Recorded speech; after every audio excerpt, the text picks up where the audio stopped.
दोस्तों नमस्कार, मैं उपेन्द्र यादव। बेरोजगारों की बुलंद आवाज में आप सबका स्वागत है। सबसे बड़ी न्यूज ये राजस्थान हाईकोर्ट से निकल के आई है कि कुछ लोग कह रहे थे कि इस भर्ती प्रक्रिया पे स्टे आएगा, कुछ लोग इस भर्ती प्रक्रिया को रोकना चाहते हैं। लेकिन दोस्तों कल मैं खुद हाईकोर्ट में डबल एजी साहब से मिलकर गया, आज लंच में मैं मिला सुनवाई से पहले, और आज नतीजा ये निकला कि माननीय जज साहब ने जो आदेश दिए हैं कि जिन लोगों ने एनओसी नहीं ली है, जिन लोगों ने तथ्य छुपाए हैं, उन लोगों की नियुक्ति प्रक्रिया पे रोक रहेगी। इसके अलावा जिन लोगों ने एनओसी ले ली है और तथ्य नहीं छुपाए वो लोग ज्वाइनिंग ले सकते हैं। ये आज की सुनवाई में हुआ। दोस्तों मैंने पूर्व वीडियो में भी आप लोगों को बताया था कि जज साहब ने जो 15 तारीख को सुनवाई थी उसमें वो नोट किया था कि जिन लोगों ने तथ्य छुपाए उनके खिलाफ कार्रवाई हो सकती है। ये बात मैंने आपको पूर्व में बताई थी। हालांकि जो याचिका हमने लगाई थी उसमें हमारी यही थी कि जो पोस्टेड अभ्यर्थी जिस जिलों को छोड़कर आते हैं उस जगह बेरोजगारों को समायोजित किया जाए, उस जगह बेरोजगारों को लिया जाए।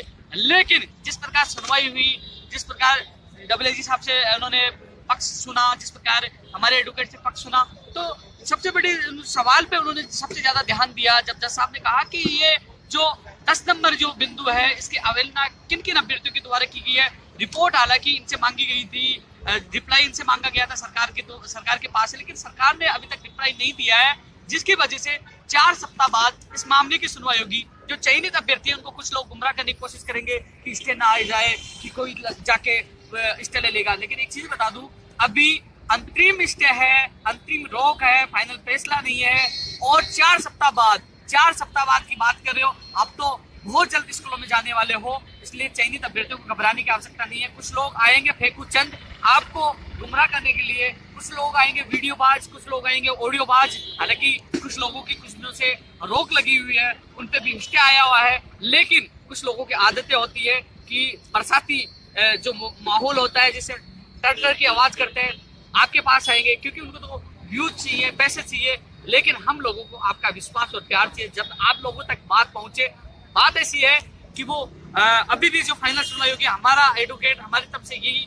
आर्गुमेंट किए जाएंगे कि जो पोस्टेड अभ्यर्थी जहां सीट छोड़ के आते हैं उस सीट पर बेरोजगारों को लिया जाए। क्योंकि अब जो बाहर है कुछ नंबरों से रह गए, वो बेरोजगार कह रहे हैं कि चाहे हमें बाड़मेर की सीमा पर, चाहे हमें जैसलमेर की सीमा पे नौकरी क्यों न मिले, हम करेंगे, हमें नौकरी करनी है। लेकिन पोस्टेड अभ्यर्थियों की वजह से जो सीट खराब हो रही है वो छोड़ के हमारे वो खराब ना हो, हमें मिले, ये हमारे आर्गुमेंट थे। लेकिन जो जज साहब ने जो निर्णय किया है, जज साहब ने पूरा परखा है, जज साहब ने पूरा जाना है, पूरे विज्ञप्ति को देखा है। विज्ञप्ति को देखने के बाद वो 10 नंबर बिंदु को देखा तो उसमें अवहेलना पाई गई कि कुछ लोग तथ्य छुपा रहे हैं। तो उस तथ्य जो भवानी सिंह ओल्ला ने भी एक याचिका लगाई थी, राजेंद्र कहार के नाम से हमने याचिका लगाई थी, उस याचिका में हमने प्रे किया गया था कि समायोजित किया जाए, बेरोजगारों को ज्यादा से ज्यादा मौका मिले। लेकिन दूसरे पर भवानी सिंह ओल्ला ने जो याचिका लगाई थी, जिन लोगों ने तथ्य छुपाए थे, उन्होंने एक मुकदमा भी दर्ज करवाया था सीकर में याचिका लगाई थी। तो वो तथ्य छिपाने वाले मामले पर जज साहब ने गौर किया और उस पर एक्शन लिया और कहा कि जिन लोगों ने एनओसी नहीं लिए, तथ्य छुपाए, वो जो पहले से पोस्टेड अभ्यर्थी है उनकी नियुक्ति प्रक्रिया पर हाल फिलहाल रोक रहेगी। लेकिन स्पष्ट मैं पुनः बता दूं, लेवल प्रथम के 26,000 जो है उस पर नियुक्ति प्रक्रिया पर किसी प्रकार की रोक नहीं है। जैसा फैसला आएगा आते ही आप लोगों की नियुक्ति प्रक्रिया हो जाएगी। हाँ, एक चीज बता दूं, मैंने एक पोस्ट डाली थी, मुझे जब अफसोस होता है कि मैंने ट्वीट किया लेवल 2 एक बंद की जगह 2 लिख गया, उसको वायरल कर रहे हैं। अरे वो गलती से लिख जाता है भाई, जल्दीबाजी में ट्वीट में कुछ इंसान है, इंसान गलतियों का पुतला होता है, गलतियां मेरे से भी हो जाती है, मैं भगवान थोड़ी हूँ। लेकिन एक चीज और बता दूं आपको, मैंने कल एक ट्वीट और किया था, एक पोस्ट और डाली थी, इस वीक में फैसला आने की पूरी संभावना है। यदि 1% नहीं आए तो अगले वीक में आएगी। ये वीक चल रहा है क्योंकि मैं कल मैं खुद कोर्ट में गया था, वहाँ डबल एजी साहब के वहाँ मिला, तो वहाँ जानकारी के बाद मैंने आप लोगों को बताया। मैं जज साहब तो हूँ नहीं कि फैसला मैं लिख रहा हूँ तो मुझे पता चलेगा कब आ रहा है, लेकिन सोर्स के अनुसार, जानकारी के अनुसार सब लोगों ने कहा कि पूरी संभावना है। तो वो संभावना मैंने आप लोगों के सामने व्यक्त की थी, बताया था, और अभी भी कह रहा हूँ पूरी संभावना इस वीक की है। यदि 1% इस वीक में नहीं आता तो आने वाला वीक 3 तारीख के बाद दूसरा वीक शुरू हो जाएगा, उस वीक में तो 100% आ ही जाएगा। हमने इतना इंतजार कर लिया, आपको पता है आपकी नियुक्ति प्रक्रिया को लेकर आज ये 9वां महीना है और अब अंतिम समय आप लोगों की नियुक्ति प्रक्रिया का चल रहा है। जल्दी ही फैसला आएगा, जल्दी आप स्कूलों में होंगे, इसलिए आप लोग संयम बनाए रखें। और जो पोस्टेड अभ्यर्थी है, हमारी कोई मंशा नहीं थी, क्योंकि मुझे भी इस बात का दुख है कि जो जैसलमेर बाढ़ में कई लोग लगे हुए हैं वो वहां से आना चाहते हैं, कहते हैं काला पानी की जगह। हमारी प्रेयर हमने तो यही कहा था कि पोस्टेड अभ्यर्थी की जगह बेरोजगार हो गया, लेकिन जज साहब ने जो सोच समझ के निर्णय लिया, जो फैसला जज साहब का था, और ये जरूर है कि इस निर्णय से बेरोजगारों को बहुत ज्यादा फायदा होगा। जो मिशन हमने 7 जून को स्टार्ट किया था, 7 जून को जो हम लोगों को 86 लोगों को अशोकनगर थाने में हिरासत में रखा, हमने बाद में याचिका लगाने का निर्णय लिया और वो निर्णय शायद आज का सही साबित हो रहा है। कई बेरोजगारों को इसका फायदा होगा, कई बेरोजगारों का भविष्य बनेगा और कई लोगों की जिंदगियां बनेगी। आज साहब जो न्याय कोर्ट से हमें न्याय मिला है, कई बेरोजगारों को खुशी आएगी जो कुछ नंबरों से रह गए। लेवल प्रथम के लिए अच्छी खबर है, लेकिन लेवल 2 की बात कर लेते हैं। जो लोग कह रहे हैं कि 5 तारीख तक सभी जिला परिषद के सदस्यों से पूरा डेटा मांगा गया है, 5 तारीख के बाद ही रिसफल और वेटिंग सरकार इसमें नियम भी बना रही है हमेशा के लिए कि किस प्रकार हमें द्वितीय वरीयता सूची जारी करनी है। लेकिन संभावना यही है कि रिसफल पहले जारी होने की संभावना है, उसके बाद वेटिंग। लेकिन मेरा मानना यही है कि रिसफल और वेटिंग, रिसफल वालों को तो कम से कम जल्द से जल्द ज्वाइनिंग दो, तुरंत अपराध, क्योंकि कुछ लोग कह रहे हैं कि वेटिंग भी साथ होनी चाहिए। दोस्तों मैंने आप लोगों की बात रखी है, लेकिन वेटिंग वालों को थोड़ा फायदा इसलिए होगा क्योंकि रिसफल में काफी लोग, जैसे 387 संस्कृत के थे, उसमें करीब 300 लोगों ने पहले ऑलरेडी पोस्टिंग ले रखी है दूसरे विषय में, तो दस्तावेज सत्यापन होंगे रिसफल वालों के 2100 को, तो काफी लोग करीब 2100 में से 1500-2000 लोग ऑलरेडी पोस्टेड है, वो लोग दस्तावेज सत्यापन में बाहर हो जाएंगे। तो वेटिंग में काफी अभ्यर्थियों को मौका होगा और काफी कट ऑफ नीचे जाएगी, काफी लोगों का भविष्य बनेगा। तो हर चीज का मद्देनजर रखते हुए सरकार विचार कर रही है, सभी कोर्ट प्रकरणों की सूची मांगी है। 5 तारीख तक जिला परिषदों की बीकानेर में मीटिंग है, उसके बाद स्पष्ट नियम हो जाएगा। दोस्तों इसी कड़ी में मैं बता लेवल 1 के बारे में आपको बता दिया, लेवल 2 के बारे में आपको बता दिया, और अब पोस्टेड वो टीम मेरे साथ मौजूद है। ये राजेंद्र कहर है जो लगातार इसने 1.5 लाख आंकड़ों में से वो पोस्टेड अभ्यर्थियों की सूची बनाई, एक लोग लैपटॉप में लगातार मेहनत की। इसकी जो मेहनत को मैं सलाम करता हूँ और धन्यवाद देता हूँ। ये भवानी सिंह ओला है, सीकर से है, ये राजवीर जी हैं, ये रामदेव बाबा है जो बाबा ही कहते हैं, आजकल उसमें बाबा ही कहने लगे। ये पोस्टेड ये जेरा कसा रहा है जो मेरे पीछे है, लगातार ही लोगों ने मेहनत की थी, जो आंकड़े जुटाए थे।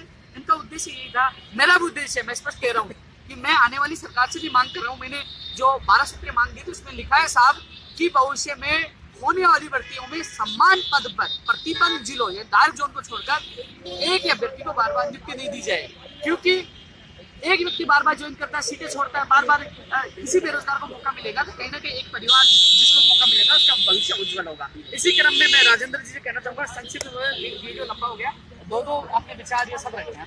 आज की कोर्ट की सुनवाई में जो वेटिंग वाले अभ्यर्थी कह रहे हैं कि इसकी आ गया, मतलब कुछ देखा था कि वेटिंग कैसे आएगी। एक्चुअली ये फैसला ही था, जज साहब आज फैसला ही सुनाने जा रहे थे, लेकिन जब सरकारी वकील ने ये कहा कि हम एक बार ये देखेंगे कि कितने अभ्यर्थियों ने यहाँ पे जो है तथ्य छिपाए हैं, तो जज साहब ने कहा कि आपको कितना समय चाहिए, 1 दिन 2 दिन कंटिन्यू रख लेते हैं। उन्होंने कहा कि समय लगेगा चेक करने में, तो उसके बाद उन्होंने कहा कि आप बता दीजिए कितना समय चाहिए, वरना मैं तो फैसला आज देता हूँ। जज साहब बिल्कुल आज फैसला देने जा रहे थे, लेकिन सरकारी वकील ने ये कहा कि हमें समय चाहिए, कि हमें पता करना है कि कितने व्यक्तियों ने तथ्य छिपाए हैं ताकि हम उनको रोक पाए। फाइनली स्टे का मतलब ये नहीं कि कल को स्टे आने के बाद फैसला ये होगा कि फैसला हो चुका है, तथ्य वाले जो नहीं कर पाएंगे। स्टे इसलिए है कि गवर्नमेंट को ये देना है कि कितने लोगों ने जवाब छिपाए हैं। जिन लोगों ने तथ्य नहीं छिपाए हैं उन लोगों को, जिनके एनओसी है, तथ्य नहीं छिपाए हैं, वो पोस्टेड ज्वाइन कर सकता है। इस स्टेज का फाइनल फैसला 4 वीक के बाद ओपन हो जाएगा और फैसला यही ओपन होगा, जिसने तथ्य छिपाया है, एनओसी नहीं है, वो ज्वाइन नहीं कर पाएगा, और जिसके पास है वो ज्वाइनिंग के टाइम एनओसी दिखाकर ज्वाइन कर सकता है। दोस्तों मैंने एक मैसेज और देखा था अभी थोड़ी देर पहले सोशल मीडिया पर कि अभी जो जिन लोगों जो जिन्होंने एनओसी छुपाई है, जिन्होंने तथ्य छुपाए है, वो जाके भर्ती प्रक्रिया भी स्टे ले लेंगे। अरे मूर्खो, जब एकल पीठ में निर्णय नहीं हुआ, अंतरिम आदेश है, सबसे पहले तो आपको उस स्टे को तोड़वाने के लिए बहस करनी होगी, और स्टे कब टूटेगा, फाइनल फैसला होगा। तो आपको फाइनल फैसला 1 सुनवाई या 2 सुनवाई कितनी भी हो सकती है, तब होगा। तो 4 सप्ताह बाद तो आप चाहे डबल बेंच की बात हो चाहे सुप्रीम कोर्ट की बात हो, नहीं जा सकते हो। आपको पहले यहाँ एकल पीठ में लड़ना होगा। आप तो जब तक 4 सप्ताह का इंतजार करो, जब तक इन लोगों की काफी नौकरी हो जाएगी, स्कूलों में होंगे। चयनित अभ्यर्थियों को किसी को भी कोई नुकसान नहीं होने देंगे, मेरा वादा है। स्कूलों में जाएंगे, लेकिन कुछ लोग आपको परिमित करेंगे। चयनित इसमें रेस्पोंडेड जो पोस्टेड हैं वो अब इसमें रेस्पोंडेड बन ही नहीं सकते। जो पोस्टेडों को हमने ऑलरेडी इसमें पोस्टेडों को रेस्पॉन्ड बनाया था, 2 जुलाई 2018 की रिट हमारी फाइल थी, अब तक एक भी पोस्टेड की तरफ से कोई रिप्लाई नहीं आया। तो जज साहब ने साफ मना कर दिया, 7 महीने से किसी रेस्पोंडेंट का कोई रिप्लाई नहीं आया, अब वो कोई रिप्लाई फाइल नहीं कर सकते। तो 4 वीक के बाद डायरेक्ट फैसला आएगा। भवानी जी भाई मैं तो बस जो कहना है तो उन उपेन भाई ने और राजू ने कहानी सब कुछ कह दिया। मैंने तो एक ही बात पोस्टेड भाई से कही थी, जो मैं कहता हूँ वो करता हूँ। अब जो मैंने कर दिया, अब आप इनके साथ ज्वाइन कर लेना। मैंने कहा ना कि ज्वाइन नहीं कर सकोगे आप, अब नहीं करोगे, आगे क्या होता है आगे देख लेना। ठीक है, बस इतना ही करना है मेरे को। मैं इतना ही कहना चाहता हूँ कि जिन्होंने एनओसी छुपाई है, तथ्य छुपाए हैं, उन पे अंतरिम रोक आ चुकी है। तो इसलिए वो तो जाएंगे नहीं, जितना हो सके जितनी जगह खाली होंगी और बच्चों का फायदा होगा, बस इतना ही कहना चाहता हूँ। पोस्टेड मैटर के अलावा जो अन्य भाई है 26,000, उनको किसी प्रकार के जो चयनित है 26,000, उनको किसी प्रकार घबराने की कोई आवश्यकता नहीं है, क्योंकि जो चयनित है उनकी नियुक्ति होगी सिर्फ पोस्टेड को छोड़कर। पोस्टेड जो एनओसी जिन्होंने नहीं ली है उनकी जरूर रोक लगाई गई है, जो कि बात सही है। और मैं खुद चयनित हूँ और मैं सभी हमारी जीत बहुत जल्दी होगी। दोस्तों एक चीज और बता दूं, चयनित अभ्यर्थियों के लिए मैसेज यही है, हर रणनीति मेरी तैयार है, हर विपक्ष की चाल पे मेरी नजर है, चाल हमारी कामयाब होगी, नौकरी आप करोगे, स्कूलों में जल्द आप जाओगे। जब आपको आवाज दूं आपको जयपुर आना है, पूरी तैयारी जश्न के साथ, मिठाइयों के साथ, आदेश के साथ, क्योंकि उसी दिन आदेश होंगे, दूसरे दिन आप स्कूलों में जाओगे। लेकिन उस दिन आप लोगों को इसलिए आना होगा कि हम सरकार की मदद से, मुख्यमंत्री की मदद से, उप मुख्यमंत्री की मदद से, शिक्षा मंत्री की मदद से उन अधिकारियों को पाबंद करवाकर कि जिससे दूसरे दिन ही सभी चयनित अभ्यर्थी स्कूलों में हो और कोई जो विपक्ष जो सोच रहा है सुप्रीम कोर्ट से स्टे लाए, उनकी मंशा नाकामयाब हो।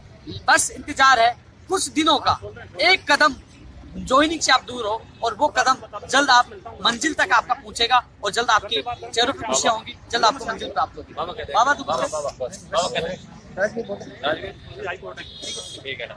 जय राम जी।